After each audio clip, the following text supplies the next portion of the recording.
them going afterwards. Thanks so much. Well, good evening. Let's call this meeting to order. What do you say, Tyler? We're going live. Okay, really, we did that pretty good.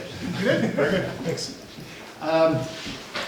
So, agenda items. Any changes to the agenda, folks? Yes. I would like to have a quick discussion of 12.1. 12.1. Are we calling for To the bring it consent? up to, No, 12.1 is on the information it's items. an information one, yeah. Department statistics, which one?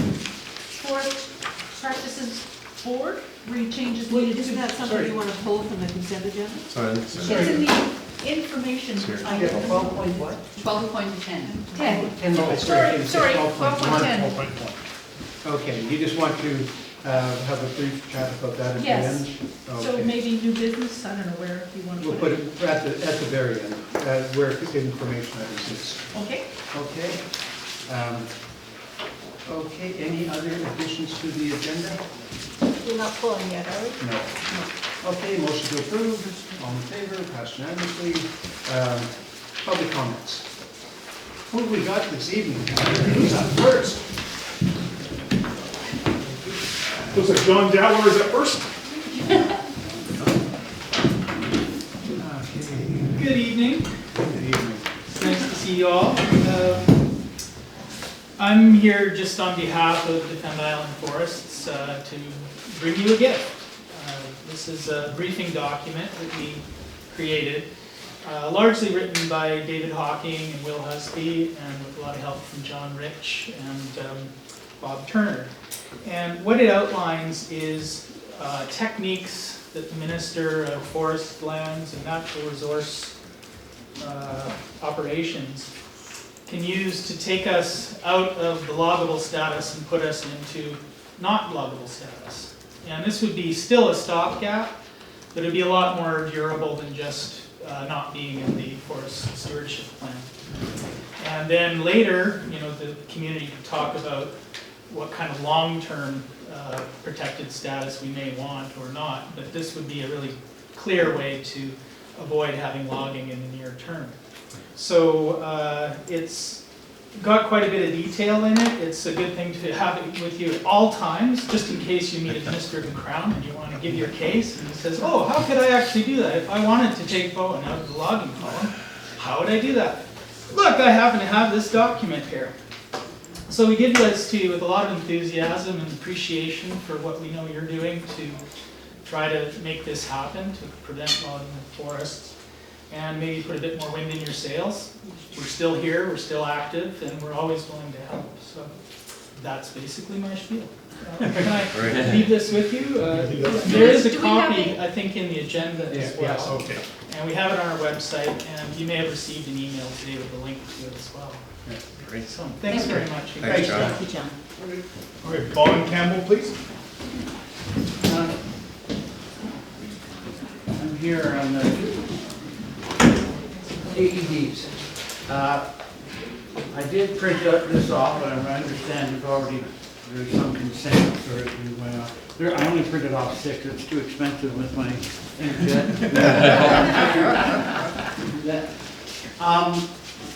I want to start with a story. I was down in LA this weekend for a peace conference and a birthday party with a friend. And we were gathered at the Dolby Theater where they do the Oscars. We're sitting there, very beautiful.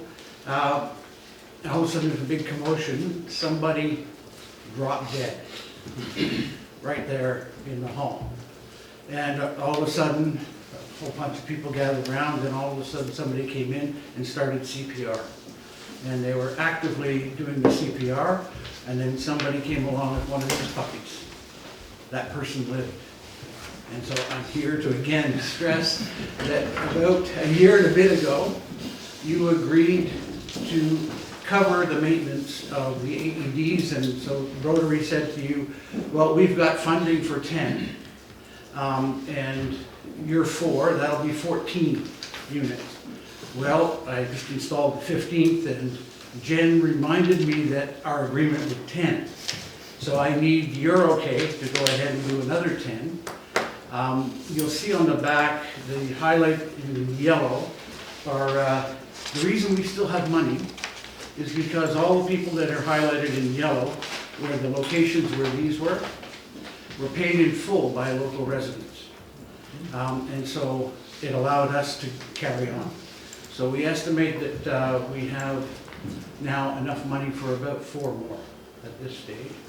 And I want your okay to carry on doing the installs around the island. Sooner or later, I think Allison asked me in an email, has anybody had to use them yet? And the only thing I can say is the RCMP did use theirs down on the docks. They happened to have one at a time when there weren't many around.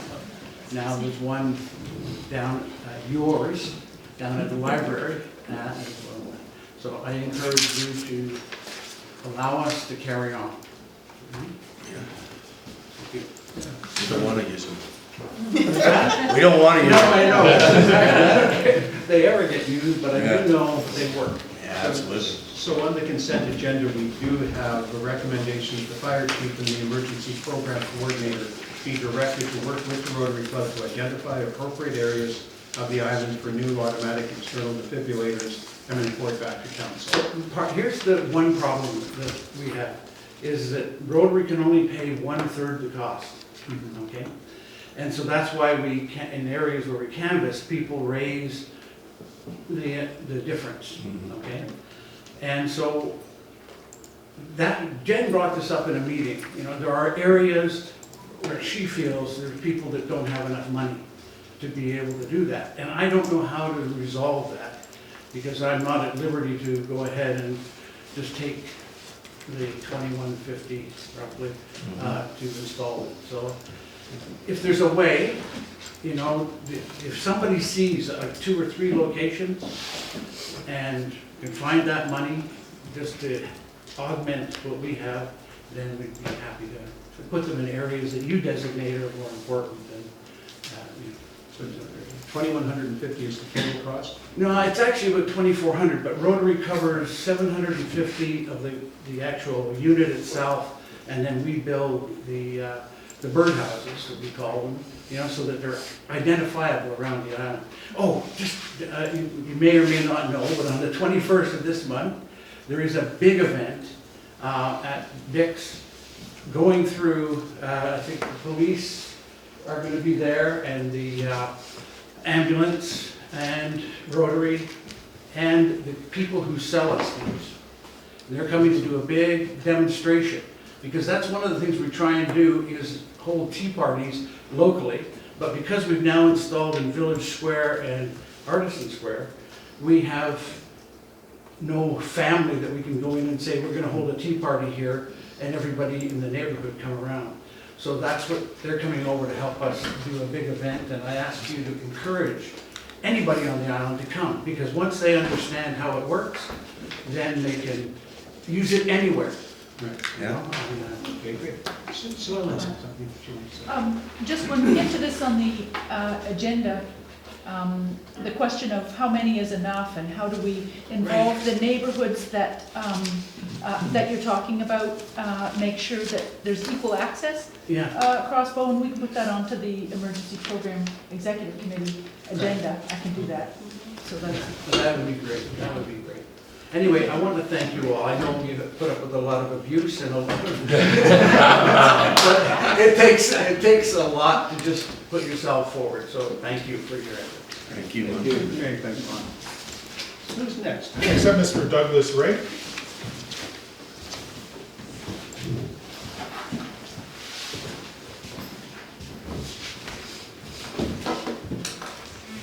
Mayor, members of council, my name is Ray, initial D. I'm here on behalf of the Hood Point Householders Society, and I am the chair of the society at present. And I am here to speak in support of an item that is on the agenda. I'm afraid I don't have the agenda before me, but it's with respect to a petition for speed bumps or humps in the recreational area on Eagle Cliff Road at Hood Point. there is a petition which I think you would have, dated September 2nd, by one of the householders at Hood Point, and there is a report as well from Bob Robinson, Public Works, with respect to that. The request in the petition is for speed bumps in a recreational area. I don't know what members of council are aware of the particular area I'm speaking of, but there is a plan, partial plan, which is in the report of Mr. Robinson of October 31. I have met with Robinson, and he certainly agreed with placement of 30-kilometer-per-hour signs and playground signs in the particularly affected area, but was not prepared to recommend speed bumps. I should say that the board of the society met on September 6th and unanimously supported in a resolution the petition for the speed bumps. Oh, okay. I should say, I won't reiterate or repeat what is found in the petition, but I would say a couple of things.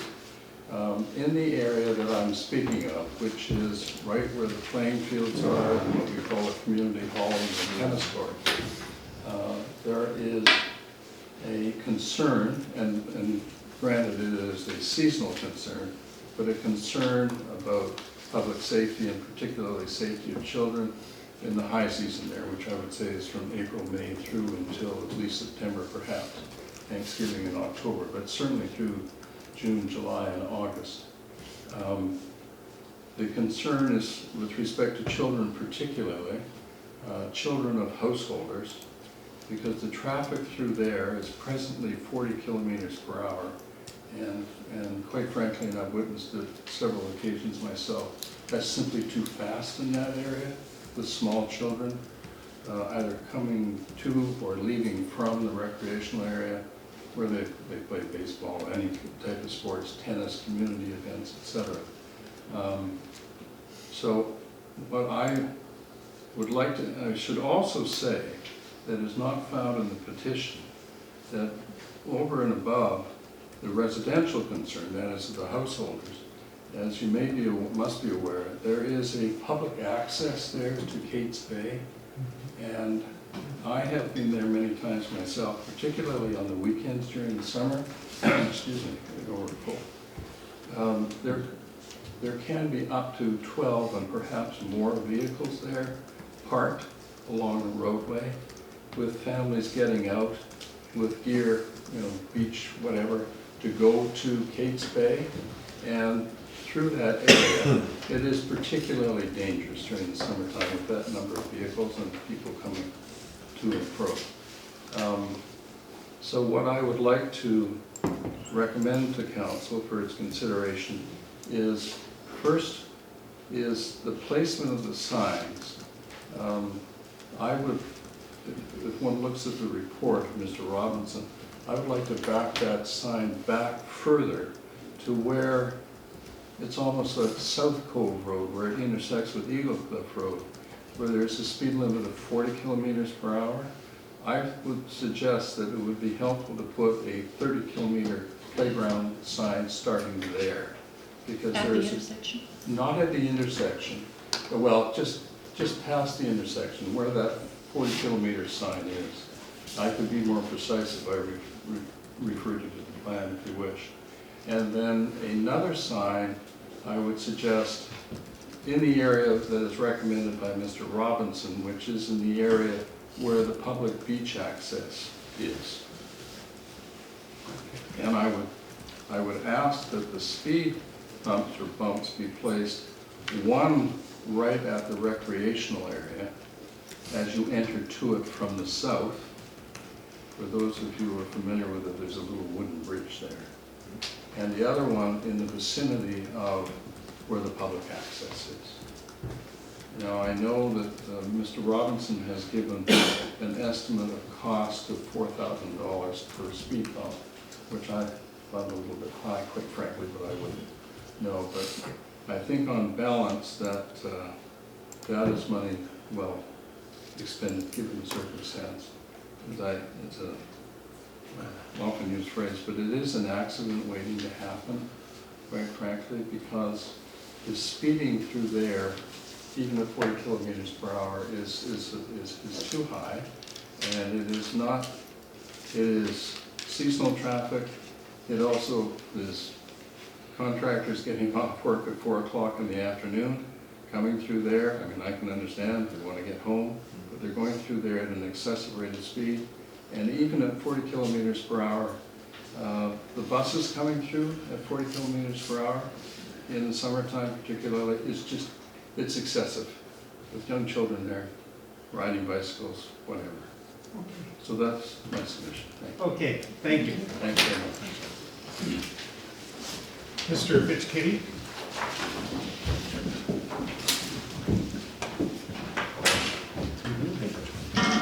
Good evening, Mayor and councilors. I'm here to speak in support of Bonnie and my variance application for our house at 1160 Ecclestone and our hope of resolving encroachments from our property into Ecclestone Road in exchange for public beach access. I believe you have letters and emails from 10 neighbors in support of the variance. Did those reach everyone? Yep. Great. And these include an email of approval from our immediate next door neighbors, Larry Oliver and Allison Downey, on the west side of our house. All of the supporters had received a letter from the municipality informing them of our application, and I met personally with 7 supporters, either with pictures and a detailed explanation of their homes or with them on the property. I also informed all 7 whom I met with in person that there are encroachments on Ecclestone and that resolving these are not part of the variance application. Separately, we are hoping to proceed with a long-term solution and certainty for resolving the encroachments from our property onto Ecclestone in exchange for public access to the beach at the foot of our property. At this point, I'm not aware of the progress regarding advice council may have received about the community charter or other ways of finding a mutually beneficial certainty, and I'm hoping you will be able to inform me. I'd like to briefly comment on the report from planning regarding the variance that was published for today's agenda. It states that at the introduction of the variance at the November 6th council meeting, which I think is a typo, it was November 14th council meeting, the applicants proposed a public trail easement as part of their variance application. And this does not accurately describe our intent. In my letter to council, which I read and submitted at the November 14th meeting, I tried to carefully specify that we were intending to do a separate proposal at the November 27th meeting regarding solving the encroachments and providing neighborhood access to the beach. The intent of my letter at that meeting was to have our variance application, which offered no mention of beach access, proceed separately and ask council to publish the public notice. And secondly, to propose solving an encroachment issue with a beach access offer as a separate parallel procedure. I submitted the letter to Tyler to distribute around the table at the end of my presentation, but failed to get a copy of that presentation to Emma, who was not in the room when I spoke. I apologize to Emma and to council for not making sure she was copied and for any misunderstandings this may have caused. To date, we have made significant progress with planning and defining the draft terms of the beach right-of-way, and we are now hoping to build on this progress and resolve the encroachment. In the meantime, I'm hoping, in light of considerable support from our neighborhood, that you will approve our variance application tonight. Thank you. Thanks, Mr. And Ms. Trish Trickett. Evening, everyone. So I think we have a little bit of conflict here. From the last meeting, when everything sort of went sort of like, oh my God, what's happening with the withdrawal of the application to start with the 1160 Ecclestone. I walked away a little bit confused. I don't know if you guys are a little bit confused yourselves. But my understanding right now is that the beach access isn't really up for the negotiation part of it. I'm not sure where it all sits right now. From what I'm understanding with sort of even some of the neighbors, when the letters that we all received basically just showed the setbacks of the property. And that's what we're all sort of looking at, is that the house and the setbacks, not the the encroachments or the beach or anything like that. Which I'm sort of thinking is that the neighbors all need to know if that's a separate issue, is it part of the same issue? Because I think all of us are slightly confused where we're going with this and what's actually taking place and which one we're actually working on, because it's almost like they're two totally separate issues now, kind of type thing. So my hope and my request is that you've all had a good look at it and are really seriously looking at the beach access that is really being not a huge asset to Bowen, as like I say, it's not a huge public beach place where a lot of people are gonna go, and it's really no, help to anybody except for the two neighboring properties that have the access to it. And the fact is, I have also talked to a couple of the realtors and what it would do to our property values if it becomes public, which will affect the value of the properties, which, isn't totally fair for the reasoning behind what we're using it for. So anyways, I'm just hoping everybody takes another look and thinks hard, and if it is a separate issue, let the neighbors look at it in a whole different aspect of what's really taking place. Thank you. And we're done.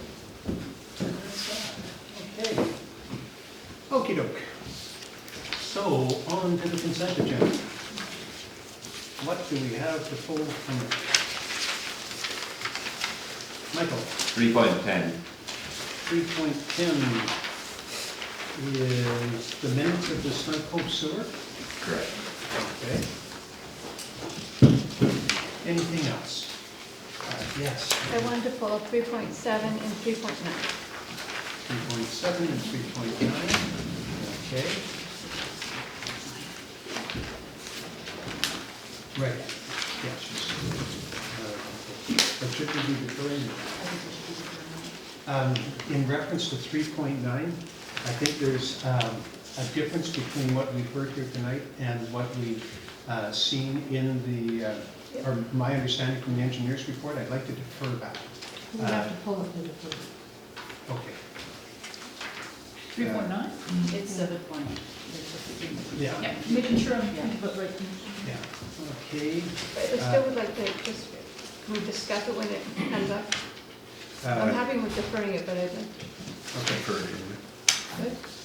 Once you have a motion to defer, you can't discuss. Oh, so we've deferred it? No.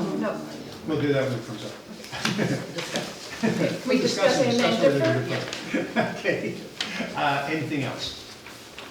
Okay, motion to accept consent agenda is seconded, all in favor, passed unanimously. Okay. And we have a delegation. Paula, come on down.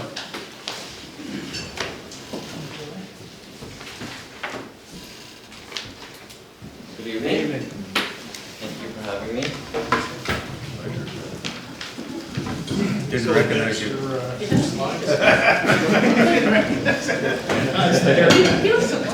Didn't recognize you. Undercover. Yeah. Okay, I have 10 minutes, right? So I'll cut a few things, but thank you for having me. Just a little bit of introduction. This is a totally on the side thing for me personally. When I first saw it, I thought it was a great idea, and then I realized that it is a movement that's happening and basically changing the disability logo to be a little bit more dynamic. A little bit of history. In 1968, the International Commission of Technology and Accessibility held a design contest and came up with this logo. Interestingly, the winning design didn't have a head. It took a year for a head to be added. So you can tell it's an afterthought even when you look at it. 10 years later, it was endorsed by the UN and the International Organization for Standardization. The sign has become internationally accepted as the means of indicating places that are barrier-free. What's lacking in the current logo? The current design depicts a stationary person with emphasis on the wheelchair. Portrayed in this way, the focus is put on the wheelchair and the disability before the person. And where things started, there has been changes in the past, but the most recent in 2013, Brian Glennie and Sarah Henderson, looking to create a more up-to-date accessible icon, developed the dynamic symbol of access and co-founded the Accessible Icon Project. AIP. The AIP isn't the first effort of changing language and imagery surrounding people with disabilities. Here we go. So, the term handicap was once the common way of referring to a person with a disability. Our society has come a long way since then. The word disabled is more socially accepted because there are a lot more disabilities that can fit into this category than in the word handicap. Changing the accessible icon, like changing the language we use to refer to people with a disability, frames the way our society views disability. So this here was how it started, the AIP. They started basically doing, going rogue and putting stickers around Boston just to kind of start a conversation and make a point, to say, you know what, this means a lot more than the old sign. So the Forward Movement, which is this, it's a Canadian version. In 2016, Dylan Itzkowitz was temporarily disabled after a car accident. During this time, he learned about the Accessible Icon Project.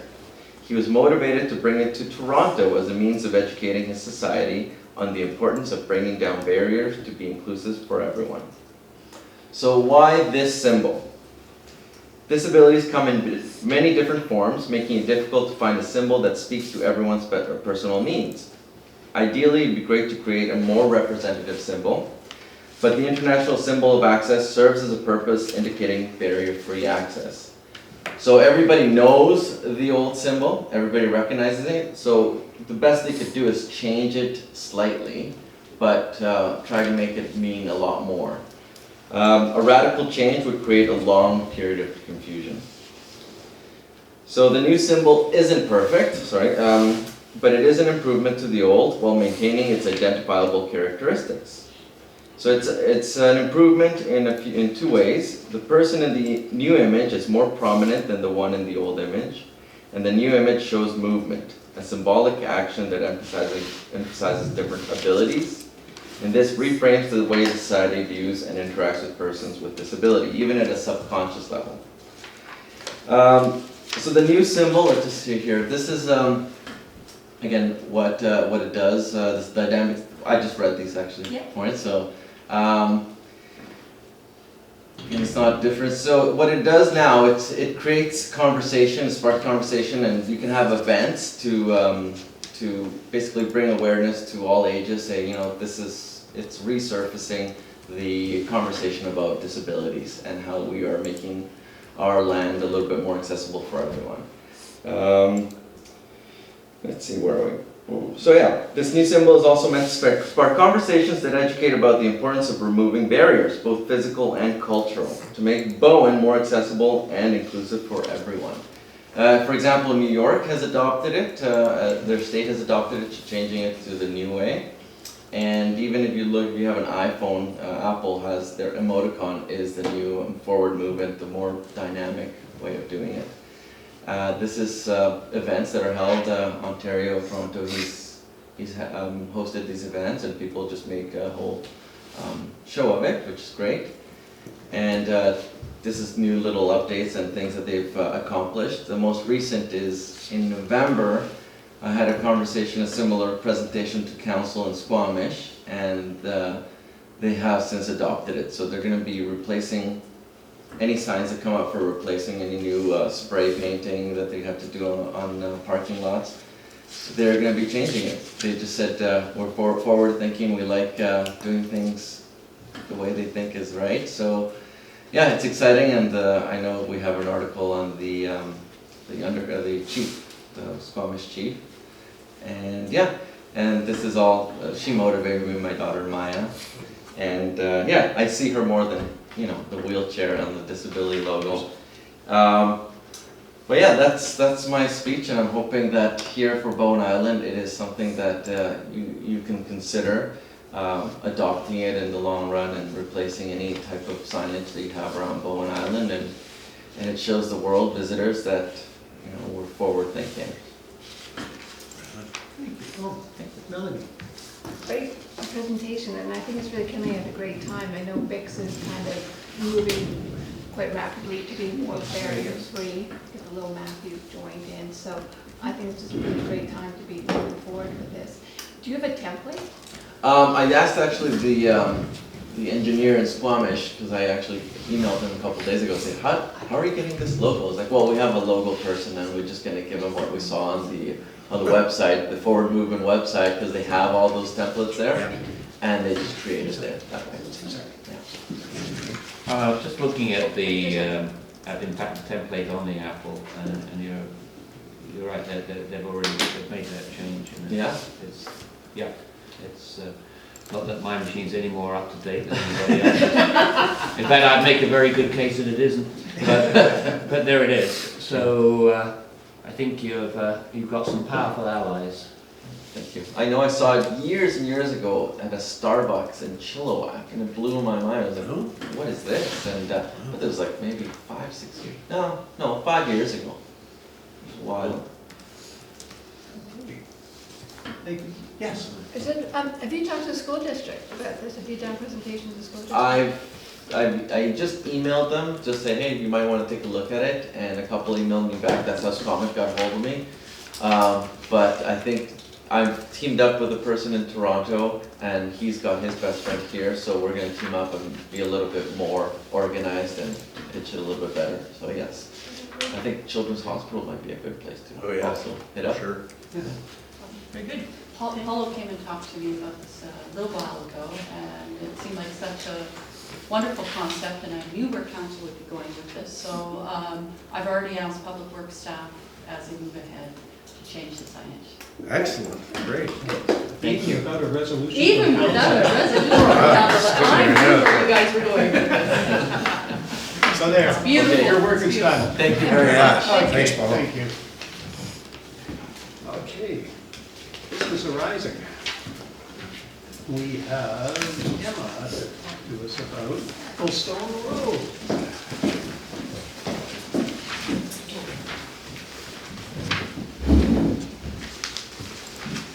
Good evening, Mayor and Council. This is a development variance permit application being brought back for consideration. It's gone through some iterations, and the current application is asking for a variance to set back to the sea and maximum deck projection, as well as maximum stairway height within a setback.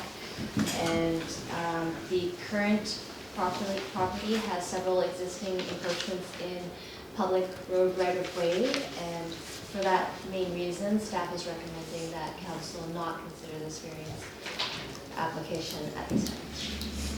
Okay, thank you. And we might as well, at our closed meeting, and we had a resolution to release this, the recommendation adopted by council was that council direct staff to prepare an encroachment agreement with the property owner of 1160 Ecclestone Road for use of lands within the adjacent municipal right-of-way.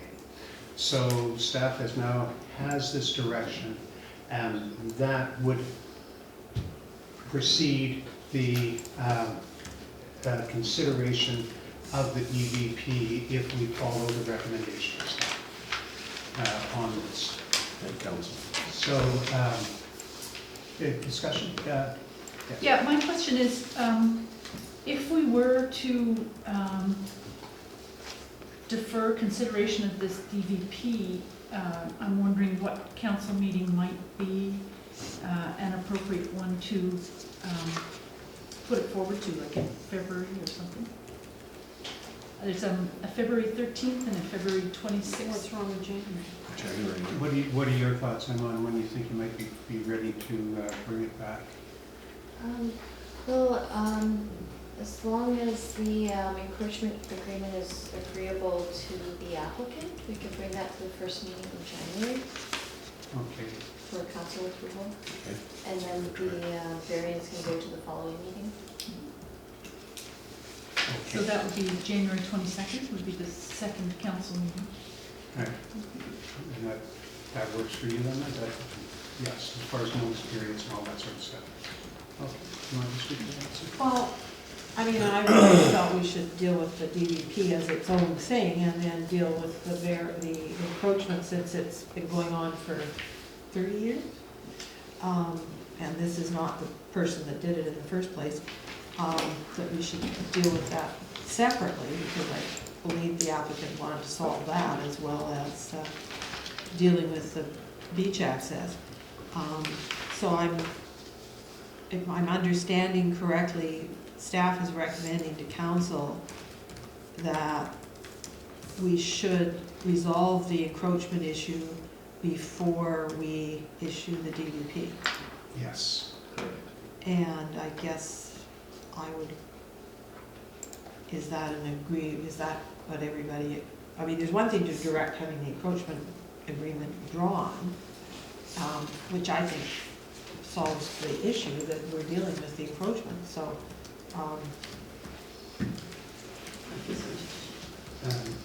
Yeah, sorry, go ahead. Just for a time saver, what we could do is deal with both at the January 8th meeting, where we first deal with the execution of an encroachment agreement, and at the same meeting afterwards deal with the issuance of the DVP. And so what we would require is a resolution from council that council defer consideration of this DVP until